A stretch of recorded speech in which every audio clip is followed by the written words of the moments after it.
Ce matin, bien sûr, je m'excusais aux mes coéquipiers, les entraîneurs, parce que, ouais, évidemment, ils ont eu beaucoup de travail grâce à moi et à la fin, ils sont pas su tenus. Je suis déçu, je suis triste, mais c'est la vie.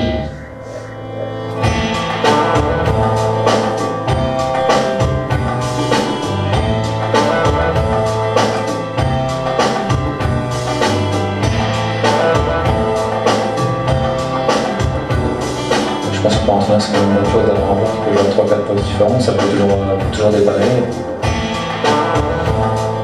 C'est pas maintenant qu'on va avoir la pression, on va essayer de prendre match par match et puis on va essayer de gagner, c'est le plus important, c'est de prendre les 3 points contre Lorient. On prend match par match.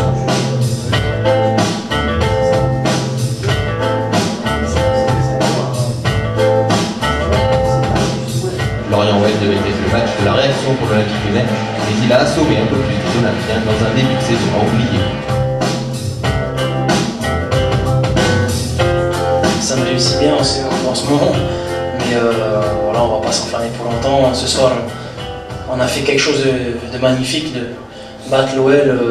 C'est pas souvent que ça va arriver cette saison. Des matchs comme ça, il faut surtout les oublier pour garder la confiance en fait. Et il faut surtout essayer de se souvenir des bons matchs faits auparavant. Après ces 2 revers à l'extérieur, on avait envie, surtout devant notre public et surtout dans un derby, de le remporter. On est attendu au tournoi.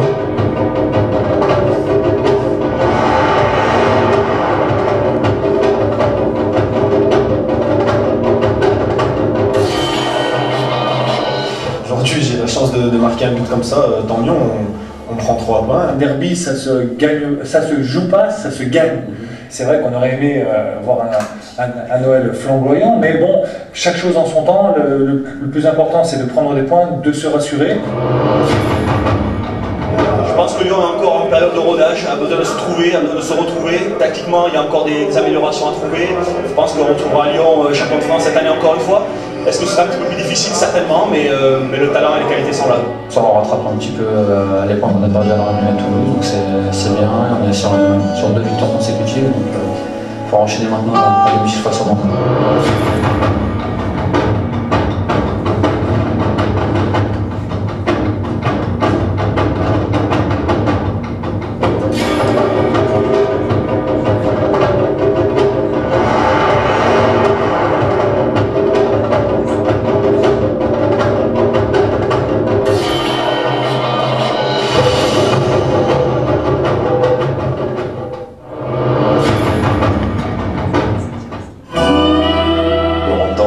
Était considérable. Moi personnellement, sans regarder, je sais où ils se trouvent.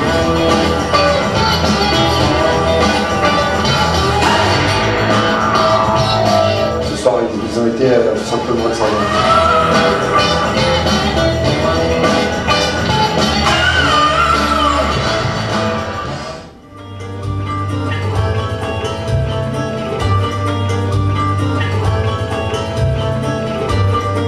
J'ai vu que lui, il avait 15-16 ans, il était allé nous voir à l'entraînement tout. Donc, mais son frère annonçait toujours qu'il est devenu le meilleur joueur du monde, il a confirmé.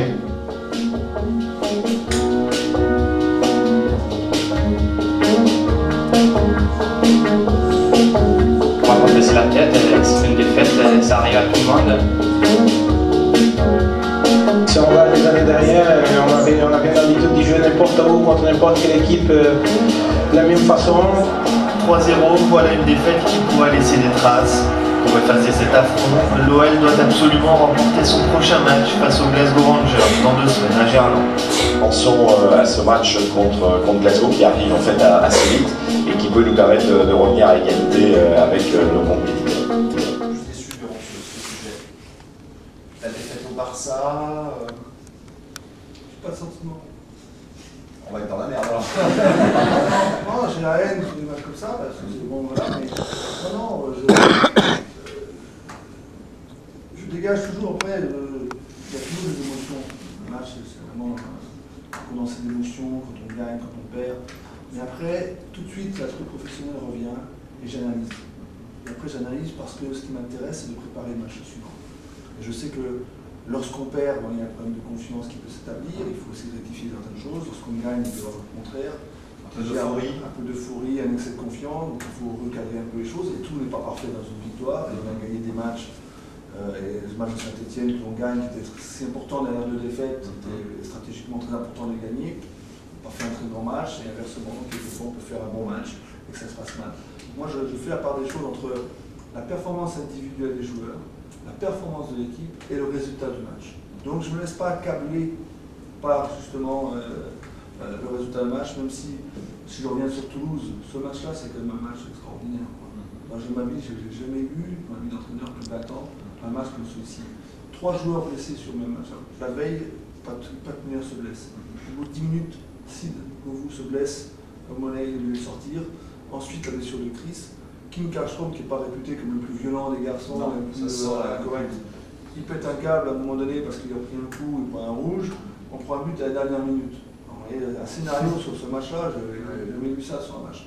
Et ce match-là, on l'a traîné aussi le match après à Lorient, puisqu'on avait perdu des joueurs sur blessure, on avait perdu Kim dans un effectif qui était déjà pas très riche. Hein, et c'est ça, mais même les grands clubs peuvent être déstabilisés lorsqu'il y a ce grain de sable d'une période qui ne va pas trop bien. Et les joueurs ont eu beaucoup de mérite à gagner ce match de Saint-Etienne qui était très difficile à domicile. Et justement, ils ont su le gagner sans être trop bons. Et puis derrière, ben voilà, on continue notre progression, on verra plus tard justement. L'équipe travaille, elle travaille bien, j'ai plaisir à travailler avec eux. Et après, il y a des moments comme surtout ici. C'est 3 jours avant Barça, où rien ne va, où justement on patine un peu, il y avait des plans de jeu, on n'arrive pas à mettre en place ce qu'on veut faire.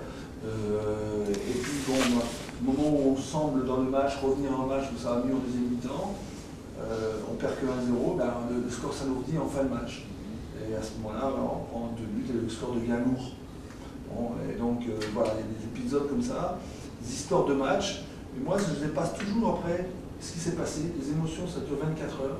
Mais qu'est-ce que tu dis? Et après, je rentre en dormant à l'hôtel au Barça, après le Barça, tu dis quoi? Je pense que je me dis. J'oublie demain, j'ai un apéro avec Galette. Non, parce qu'on est tout de suite, très rapidement, je suis dans l'analyse de ce qui s'est passé, de ce qui n'a pas fonctionné, et des conséquences du match. C'est-à-dire que pour moi, il faut que j'absorbe avec l'équipe la déception d'un match. Parce que justement, les commentaires, ça peut laisser des traces. Et moi, je dois m'évertuer, et c'est pour ça que d'ailleurs ce match contre Barcelone, on fait une séance vidéo.